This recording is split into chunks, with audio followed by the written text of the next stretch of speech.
We're back on Fresh Waves. We're talking with Arnold Neufeldt-Fast. I'm your host, Bren Massel. And if you have any questions, please feel free to contact us on Facebook. And we've had a number of comments come in this morning. We promised before the break that we would continue talking about the bumping into each other and that kind of thing. And we will. But I think that it's interesting that a caller has just asked us to speak to youth getting involved in municipal politics. Now, I can't say so much in Stouffville, but it's nice that a young fellow that used to be involved with Whistle, I actually heard him broadcasting a Stouffville Clippers game. He was actually standing at the arena saying, welcome in everybody and welcome to your Stouffville Clippers. And he was so energetic, and he was just a young guy. I think he was 11 years old. And I walked over to him and I said, I'm Brenda, and who are you? And he says, I'm Ben Smith. And I said, nice to meet you. You need to be on air. And I pulled him in and got him involved in the station. He did hockey with us. And then, of course, he is such a natural talent that Roger scooped him from us almost immediately.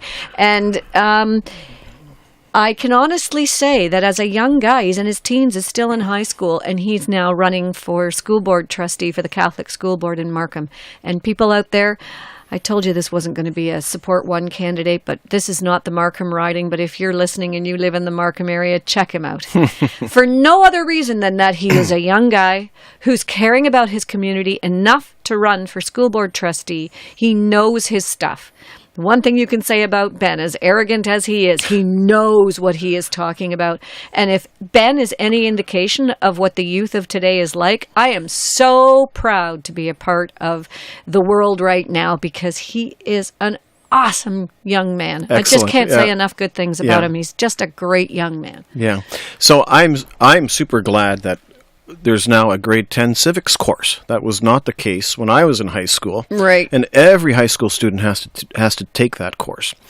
That's a great opportunity for the kinds of projects that, for example, my daughter did last year. She did one on transit, and of course she's heard a thing or two in our household about many of these issues. But she contacted our counselor and made an appointment with her partner that she was doing the project together with, and they talked about their issues, right? And had a real face-to-face meeting that impressed her. She was impressed, and she said, if I was voting now, I'd know who I'd vote for, right? So, and then so the high schools have a lot of opportunity to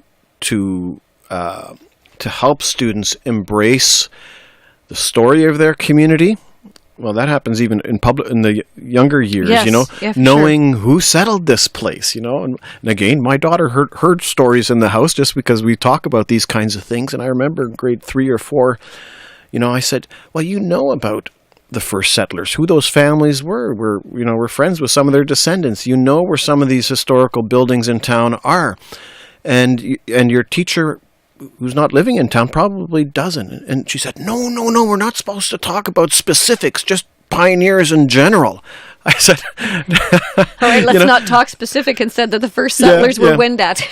so exactly, yeah. So I have an opportunity every year to talk to a Bachelor of Education class. A friend of mine does the history part with them, and he talks about having those teacher candidates really know the community in which they are going to be teaching in, and to know the story, know the issues in that town, and then get excited about them and get the kids excited. And if you have teachers like that, then that would be great. Exactly. I'm going to tell you that most of them are not like that, and that I've heard from I have 4 children, all of them going through the civics course, and all of them hating every minute of it.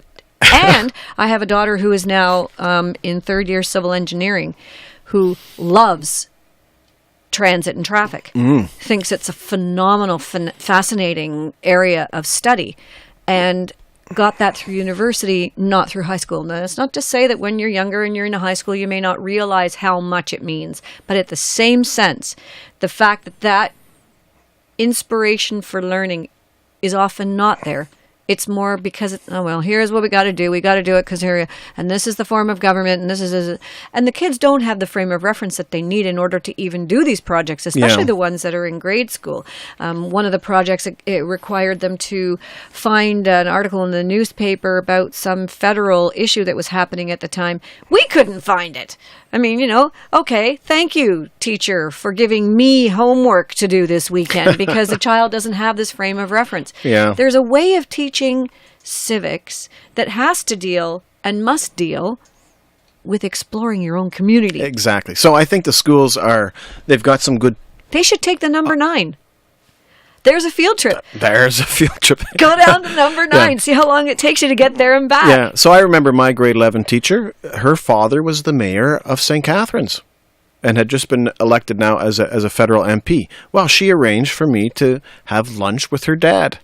Oh, cool. And so those kinds of what a teacher can do, or the way municipal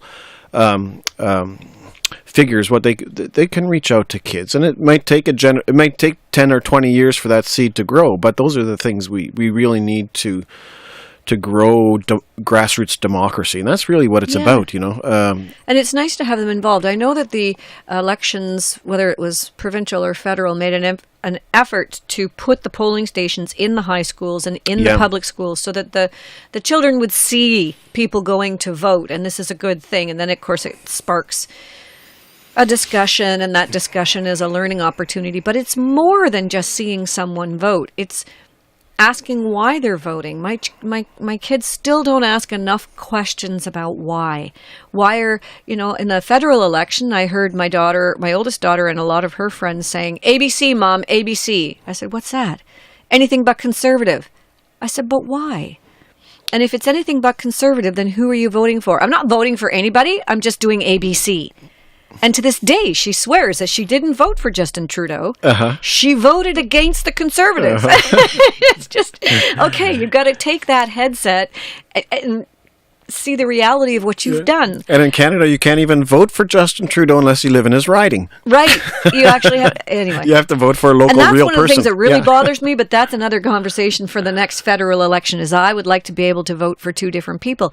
But I think also that's what sways people in municipal politics, is that they don't understand the difference between the two. Yeah. And here you get the opportunity to vote for your ward councillor who is specific to your area, and for the mayor. And that's a technicality that we should really make clear, so that new people voting for the first time, whether they're young or old, that's how you get to vote. You get to vote for 2 different people. And then you get to vote for a school trustee. And you used to be able to vote for your hydro person. Remember that? Oh, you're kidding. Yeah, you did. But that was way back in the day. And it happened to be the electrical teacher at our high school, so we always voted for him. Well, there you go. We knew him. Absolutely. Yeah. But now you have high school students who really don't know too much about who they're voting for. And it's interesting because I think the onus then would be on the politicians and the teachers to bring it down to the brass tacks of what municipal politics is all about. It's about the road you drive on. It's the baseball diamond you play in. It's the park that's too far away from your house to walk to. It's the... Let's talk about the 9th line intersection there. How many steps is it to get across? Oh, I forgot that number, but I can tell you 60-something. It wasn't. So my picture always was we had just been at the Olympic Stadium in Montreal, at intersection right in front of it, and it was fewer steps to cross that six lane, 3 in each direction. It was fewer steps to cross in front of the Big O in Montreal than it was to cross 9th line at Main Street in Stouffville. And so my point was, there are ways, well, of course, it's very close to Parkview. It's very close to a number of schools. Seniors, to stay healthy, they need to walk, Yes, for sure. And they need to feel safe. Exactly, yeah. Yes. So there are ways of building community to feel small town. And there are ways of building that can make a small town feel like a city. And it's those kinds of little decisions that councillors have a lot of sway. They can turn down that kind of a proposal. I find that intersection unbelievable. I have no idea how that intersection ever passed inspection, how a planner could look at that and say, yeah, I really like that curve coming into the intersection where you don't know if the car's coming towards you, going straight, turning. Yeah. You don't know how fast they're coming because it's a big curve. And then when you're coming south on 9th Line and you hit that intersection and you want to make a right-hand turn, you have to cross the bicycle lane. So you're driving along, you got to check your blind spot for a car, you got to check your blind spot for a bicycle, and the bicycle could be coming, some of them go so fast it's incredible, others are so slow, by the time you stop and wait for the bicycle to pass you so that you don't impede his way, you've caused a traffic accident, and because you're on a curve, someone's going to hit you, and then you're going to endanger both you and the bike. It's just the most ridiculous intersection I've ever come across, and it's staggering that it's brand new. I actually had a person coming into town who said, well, that has to be just an old intersection that should be fixed. I said, no, it's brand new. And it costs more than our library edition. Oh, man. So, isn't that something? Yeah. Wow. Okay. So youth, how do we get youth involved in municipal politics? Yeah. That's the $6 million question, I guess. And someone has spoken recently to me about the difference between millennials and the baby boomers. Oh, there's a difference there. and there is a difference. Any institution that requires a certain kind of long-term commitment, that worked in a previous generation, but things are different. There's a different mindset, different approach, and there certainly is a cynicism amongst youth that's they've seen things and been disappointed, and at many different levels with many different types of institutions. So that's something we all have to get our heads around, to listen to youth. Why are some giving up on these institutions or systems, and to hear that and respond in good ways. And I don't have the answer to that, but I know we have to listen more. Yeah, I think we have to listen more, and I think maybe it's time that if they do have new ideas, that we're open to those new ideas, not to just block them down because you're 18 or 19 and you don't know anything. Actually, to take a look, and maybe they can see through the trees in a way that we can't, because we've been just wallowing in it for so long. Yeah. I mean, somebody said the other night, that's just the way it is. It's just politics. It's just the way it is. And the response to that was, oh, you're female in saying that. Mm-hmm, interesting, because in 1950, you wouldn't have been able to be in this room. You wouldn't have had a voice. You wouldn't be standing here. Yeah. But that's just the way it was. Yeah. So it just should stay like that. Thank goodness it doesn't. Thank goodness it changes. Thank goodness everybody has a voice more than they did before. And here's another thing. What about the new Canadians that are just here, that are, I consider someone's only been here for 4 or 5 years, brand new, just like the intersection. So they're brand new. And they may not understand our political system. At the very least, they have a book knowledge of it, which is a completely different knowledge than a working knowledge of it. How do we educate those people coming in? They get educated for their citizenship and things like that in Canadian history and a little bit of Canadian politics, and most Canadians fail the test, and they've lived here all their lives. But now that they're new and they're here, it seems to me like municipal politics would be a little confusing. It's nice that people are knocking on their doors and inviting them to take part, but take part in what? Yeah, that's. I grew up in a family of with immigrant parents, and I know how important a personal connection was. My dad came to Canada under a Liberal government, so he always voted Liberal. My mom wasn't so sure about that, right? So I mean, but it was a personal experience. Or in St. Catharines, there was an MPP, Jim Bradley, was elected when I was in high school in the 70s, and he just lost his first election this year. Wow. So he's Amazing. So in other words, he was a people person. People knew him, so, and then also I think in many of the homes where the parents are not born in Canada, they learn a lot from their kids about from what's happening at school and what their kids are studying, and so there are different ways of getting networked and connected, but it's the personal relationships that usually are in my experience at least, are really critical, and then they get to slowly become embedded and networked into the community and bring their gifts, and there are lots of them out there. So and some of them know. My mom was born in a country where you couldn't vote. Under Stalinist USSR, her father was abducted and sent to a gulag in 1937 and shot. Ooh. Right. So there are lots of people coming here that are going to say, "I would die to vote." Yeah, and be in an election where you don't get hurt because you vote. And there are third, fourth, fifth, sixth generation Canadians who are too lazy to vote, right? So that's what I would always say to those who disparage the immigrant vote. Like, no, they are some of the most passionate Democrats coming into our country because they know what it's like to be in a system where you don't have that freedom. Yeah. Well, there's a really impactful cartoon that's circulating around right now, and I'm sure you've seen it, where they have the slice of the pie, just this thin line down the side of the page of all these people in a crowd that voted.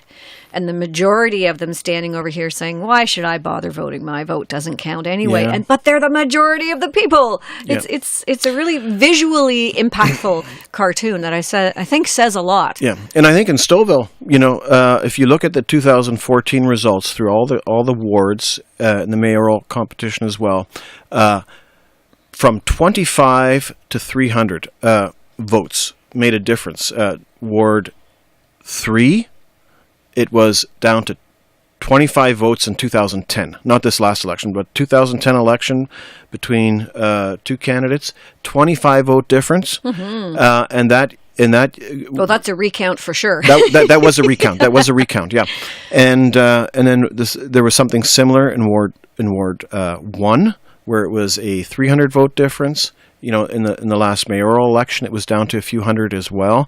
So we had 28,000 potential voters in the last municipal election, and of those 28,000, it was 46% or so that actually did come out.